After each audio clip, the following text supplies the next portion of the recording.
I'm back for this video, and on very unfortunate terms, I have discovered thrips, which is like genuinely the scariest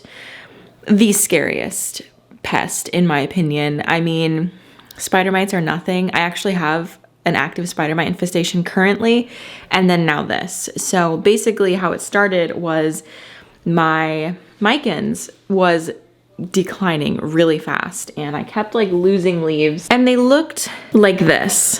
Okay, so I'm gonna insert some photos and videos because I have a little macro lens that I hook onto my phone and I can take really close-up videos and photos. I took that and I just looked at the micans. I saw a little like white, clearly a bug, which I immediately thought, that is a thrip. Like, that is definitely a thrip. And then I saw some damage on one of the leaves that looks like some tunneling, because I think that thrips like go inside of the plant and like eat and tunnel. And long story short, that plant had thrips really bad. I have had some other plants in the area that were starting to decline pretty quickly, and I was a little bit confused as to why, because we have thrips, which is like one of the most like aggressive plant pests. My Thai constellation is having some damage like this and like this. And actually this section right here behind the leaf is just infested, like disgustingly infested. So I've made videos about what to do in the situation of thrips. So I'm probably gonna rewatch that because I personally haven't had them. I just gathered information from you guys and put it together into that video, my like collective pest video. And I'm texting Adam and Nicole. I've heard that one of the best ways to get rid of thrips is with beneficials. So I am going to spray these down, and I want to leave them outside. Like, I don't want these in the house, although I feel like this entire area is going to be infested. Like, I have all of them spread out enough to where they're not touching each other, but thrips can fly. So I don't think that in the case of thrips, I'm safe by not having them touch. So yeah, I mean, I could go through and comb and make sure that the plant has it before I start treating it, but I'm just gonna assume that every plant, at least on the lower half of this wall, has thrips.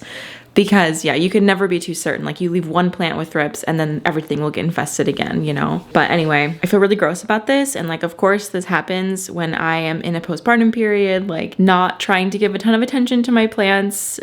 Of course, like why not? So let's do some watering down, I guess.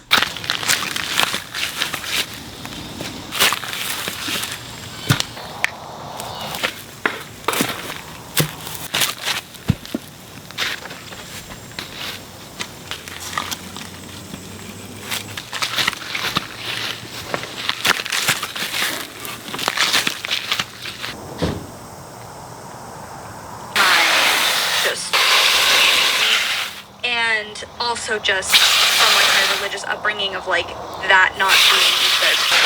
Yeah, stems. That's like love to work like super driven. Did I become that trippy because he basically explained to me like, who are you? These things about like empathy and want have this awareness. Well, I found one of the most aggressive pests in the animal kingdom on all of my plants, pretty much. Oh, gnats. I wish it was gnats, Daniel. They're called thrips, and they're from the depths of hell. Okay. What's bad about them? Well, they can kill a plant in about 0.3 seconds. Like this leaf, like 2 days ago, was fine. Oh. It's in all of them? Yep. Okay, so I just sprayed down everything. A lot of these I found adult thrips.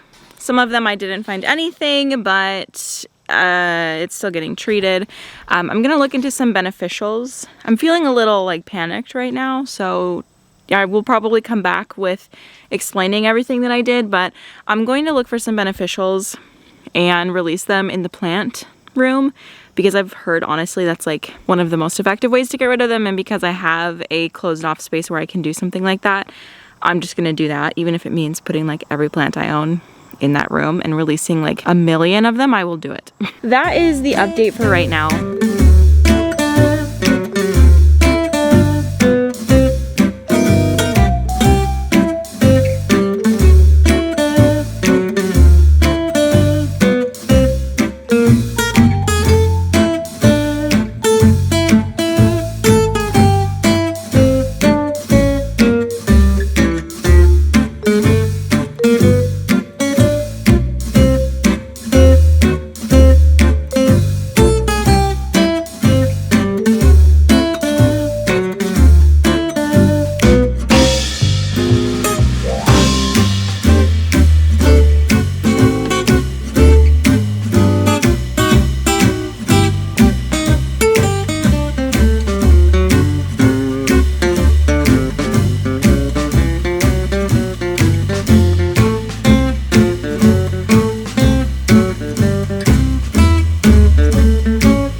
Basically living every plant collector's worst nightmare.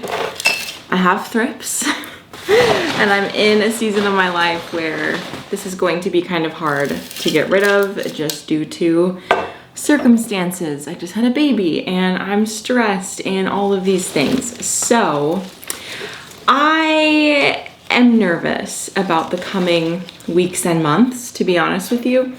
But I am hopeful that I will be able to kick these thrips. I took the plants out to get a very thorough spray down, and I'm just gonna do that once a week until my beneficials come in. I've never done beneficial insects before because my infestations were always very small and it was usually spider mites, and I felt pretty confident about getting rid of spider mites. But thrips is just a whole other ball game, and I don't want to like fearmonger around thrips. Like, it's not a certain death sentence for your plants, but it is very hard to get rid of just because their life cycle is so long. And I do plan on making a dedicated video to eradicating the thrips so that, you know, it could be a little video diary, kind of similar to what I did with these spider mites when I first got them. Nora is also in agreement that this is gonna suck. But yeah, so I just plan on documenting as much as I can and am able to, and just sharing with you the raw process of getting rid of thrips and the obvious toll that it will have on my collection, because my plants are probably going to look a little bit different after this. They've already started to look a little bit different. There's some plants that I have already tossed because it just was not worth saving. It was already like either too far gone or about to be too far gone. So I am going to end the video here because I've got a lot of work cut out for me. I've got to order some beneficials. I've got some things to do to prepare myself against these thrips, but since I sprayed them off, I should be good for a couple of days until the next cycle starts, because we probably have a larva stage that is just waiting to emerge. So anyway, thank you so much for watching this video. I hope that you enjoyed, and I will see you guys in the next one. Bye. Nora says bye as well.